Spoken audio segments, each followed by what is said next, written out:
너희는 대부분 수학을 이렇게 공부하고 있을 거야. 수업 시간 선생님이 개념 설명해주고 쌤 같은 유형 문제집에서 맨 위에 있는 대표 유형을 선생님이 풀어주시지. 그럼 너희가 그 풀이를 보고 아 저렇게 푸는 거구나 하면서 필기를 열심히 하고 그 밑에 있는 문제들은 이제 숙제로 나가지. 근데 우리가 숙제를 할 때는 그 대표 유형에서 숫자만 바꾼 문제는 풀 수가 있어. 근데 그 아래 조금 응용된 문제, 그 아래 더 응용된 문제는 이제 어렵거나 아예 손도 못 대는 경우가 생기지. 그럼 다음 수업 시간에 어떻게 돼? 그 문제를 똑같이 다 풀어주죠.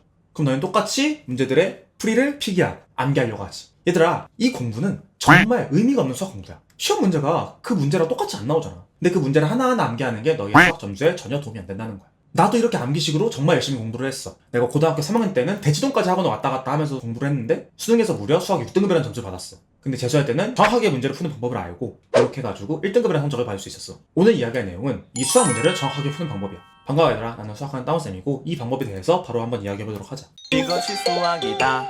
자, 일단 나는 선생님들이 대표 유형을 풀어주기 전에 무조건 학생들한테 생각할 시간을 줘야 된다고 생각해. 오래도 필요 없어. 한 1, 2분이더라도 그게 의미가 있냐라고 할 수 있는데 조금이라도 생각해보는 게 굉장히 중요한 작업이라는 거야. 내가 생각 한번 해보고 정확한 풀이, 정확한 해설을 보면서 아 내가 왜 저 생각을 못했을까? 이걸 생각하는 연습이 필요하다는 거지. 정말 쉬운 문제부터 생각할 시간을 안 주는 게 악순환의 시작이야. 그 시간을 안 주면은 수학을 암기로 공부할 수밖에 없고 공부를 해도 일정 점수 이상 올라갈 수가 없다는 거지. 그래서 나는 실제로 내 학원의 내 수업에서 처음 보는 유형을 보고 무조건 생각해보라고 해. 그리고 바로 내가 문제를 풀어주면서 내가 왜 이렇게 풀이를 시작했는지 알려주고 학생이 왜 그 생각을 못했는지 정리하라고 하지. 수학을 공부할 때 이렇게 암기로만 하지 않고 너희가 생각하는 것 자체만으로 많은 발전이 있을 거야. 너희가 이때까지 대부분 무지성으로 수학 공부를 했거든. 그럼 조금 더 자세하게 수학 문제를 어떻게 풀어야지 성적을 올릴 수 있냐. 너희가 수학 문제를 풀 때 방향성 그리고 추론 능력을 생각해야 돼. 추론 능력을 생각하는 게 뭔 소리냐. 문제 풀이의 과정에서 문제를 보고 너네가 안 풀릴 때 아 이 문제 어떻게 풀더라? 이렇게 기억으로 푸는 게 아니라 이 문제를 어떻게 풀어야 될까? 이게 기본적인 마인드가 돼야 돼. 이게 굉장히 사소한 차이 같은데 완전 다른 공부거든. 그러니까 공부할 때부터 암기가 아니라 스스로 사고를 하는 공부를 해야 한다는 뜻이야. 그러니까 틀린 문제 해설을 들을 때 단순하게 아 이 문제는 이렇게 푸는 거구나 이러고 끝나는 게 아니라 내가 저 부분을 몰라가지고 다음으로 못 넘어갔구나 이렇게 생각하면서 해설을 들어야 된다는 거지. 혼자 공부를 할 때도 이렇게 의식하고 생각하면서 공부를 해야 된다는 거야. 그러니까 대부분 아무 생각 없이 그냥 암기한 거 가지고 그냥 아는 거 풀고 못하는 거 잘 못 풀고 이렇게 공부를 하는데 어떤 문제를 보고 이 문제를 어떻게 풀어야 될까 이거를 최대 5분까지만 생각해보고 바로 답지로 가. 답지를 보고 단순하게 아 이렇게 푸는 거구나 이게 아니라 답지의 어느 부분에 내가 생각 못했는지 이걸 체크하라는 의미야. 뭐 답지를 절대 보지 마라 이런 분들도 계시는데 너네한테 헛소리야. 아니 뭐 너네 쌤 B에 한 문제 모르면 한 3차일 동안 그것만 볼 거야? 그게 정말 의미가 있을까? 진짜 아무런 의미가 없거든. 답지를 보긴 봐야 되는데 답지로 공부하는 방법을 너네가 잘 못해가지고 그 정확한 방법을 알려줄 거야. 너네가 문제를 풀다가 틀렸을 때 그 문제가 있고 답이 있잖아? 그럼 이렇게 쭉 가는 와중에 너네가 중간에 부러져 있는 부분이 있어. 그 부분 전에는 조건 해석 되게 잘했어. 그리고 이 부분만 알면은 이 뒤에도 그냥 연산이야. 그럼 너네가 공부할 문제는 이 문제 전부가 아니라 그 부분만 공부하면 되는 거 아니야? 그래서 해설 강의를 볼 때랑 마찬가지로 답지를 볼 때도 아 이렇게 푸는 거구나 하고 넘어가는 게 아니라 내가 왜 이 조건을 보고 이런 해석을 못했을까? 왜 이런 발상을 못했을까? 이걸 생각해야 된다는 거지. 그리고 그것들은 어느 정도 암기를 하는 게 올바른 공부야. 아니 아까 수학은 암기로 공부하지 말라면서요. 자 그게 아니라 얘들아, 문제들을 유형별로 암기하지 말라는 거지. 이런 조건에 대한 해석 그리고 발상은 암기를 하는 게 맞아. 이런 조건은 이렇게 해석을 해야 된다, 이건 암기를 해야지. 그러니까 사실 개념을 공부하는 것도 암기하는 거잖아. 근데 너네는 보통 뭘 공부해야 될지 모르니까 문제 유형을 암기하고 있는 거고, 그렇게 공부를 하니까 아무리 해도 점수가 잘 안 나오는 건데 좀 정확하게 뭘 암기해야 되는지 알려주는 거야. 자 이렇게 수학에서 암기하는 것들을 원활하게 하는 방법도 있는데 그 방법은 방향성에 대한 얘기 먼저 한 다음에 알려주도록 할게. 이것이 수학이다. 자 일단 노베이스 학생들의 문제가 뭐냐, 문제가 있을 때 방향성을 생각하진 않아. 이게 무슨 소리냐, 어떤 문제에 대해서 그냥 본인이 아는 걸 그냥 암기한 내용을 그냥 막 쓰는 거야. 내가 암기한 것만 가지고 쓰는 거라고. 답은 이쪽에 있어. 답은 여기에 있는데 이쪽 방향으로 설정을 해야 될 거 아니야.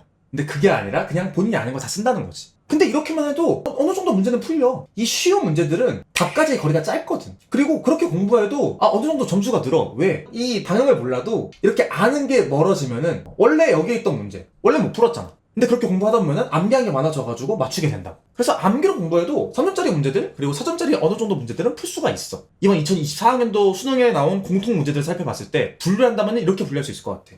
가까워가지고 그냥 바로 풀 수 있는 문제들 1, 2, 3, 4, 5, 6, 7, 8, 9, 16, 17, 18. 이 문제들은 너무 가까워. 문제가 여기 있으면 답이 여기 있어. 그래서 너네가 공부를 한 거 가지고도 맞출 수가 있단 말이야. 조금 더 멀어진 문제 한 이쯤에 있어. 이 문제들이 10, 11, 13 이런 문제들.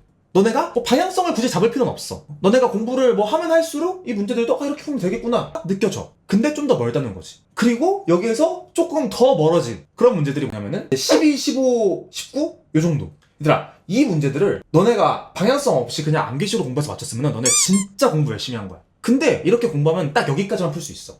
물론 이것들도 뭐 사전도 있는데 다른 사전짜리 문제들은 너네가 운 좋게 암기한 문제들, 그런 문제들만 풀 수 있고 나머지 문제들은 이제 손도 못 대는 거지. 왜냐면 얘들아, 나온 문제들은 문제랑 답의 거리가 굉장히 멀리 있단 말이야. 너네가 아까 봤던 내용들이 진짜 많이 공부하면은 한 요 정도까지 이제 맞출 수가 있어. 근데 그런 문제들은 답이 한 여기 있다는 거야. 단순하게 문제에서 주어진 개념 외에 이제 간접 수학에 이제 고등 수학에 대한 개념이 들어가거나 이제 준킬러랑 킬러 문제들은 그 문제에 나온 그 개념만 쓰는 게 아니라 수학수도 개념이 추가적으로 들어가. 그래서 이 문제에서 보이는 개념만으로 할 수 있는 범위를 넘어섰단 말이야. 그럼 어떻게 공부를 해야 되냐? 아까 이야기한 것처럼 방향성에 대한 설정을 하고 공부를 해야 된다. 이 방향성에 대해서 좀 구체적인 예시를 들어주기 위해서 24학년도 수능 이제 21번 문제 한번 보도록 하자. 이 문제는 아까 그 방식으로 절대 안 돼. 문제랑 답이 너무 멀어. 이게 확률과 통계 선택자 기준으로 정답률이 24%였거든. 이 문제에 대한 내용을 보고 아는 내용을 아무리 뽑아봤자 문제에 대한 답이 나올 수가 없어. 왜냐면은 요 내용, 닫힌 구간 t-1, t+1에서의 fx의 최대값을 gt라고 할 때 구간에서의 최소값이 5가 되도록 하는 a의 최소값, 답 자체가 문제를 보고 생각할 수 있는 범위를 넘어섰다는 거야.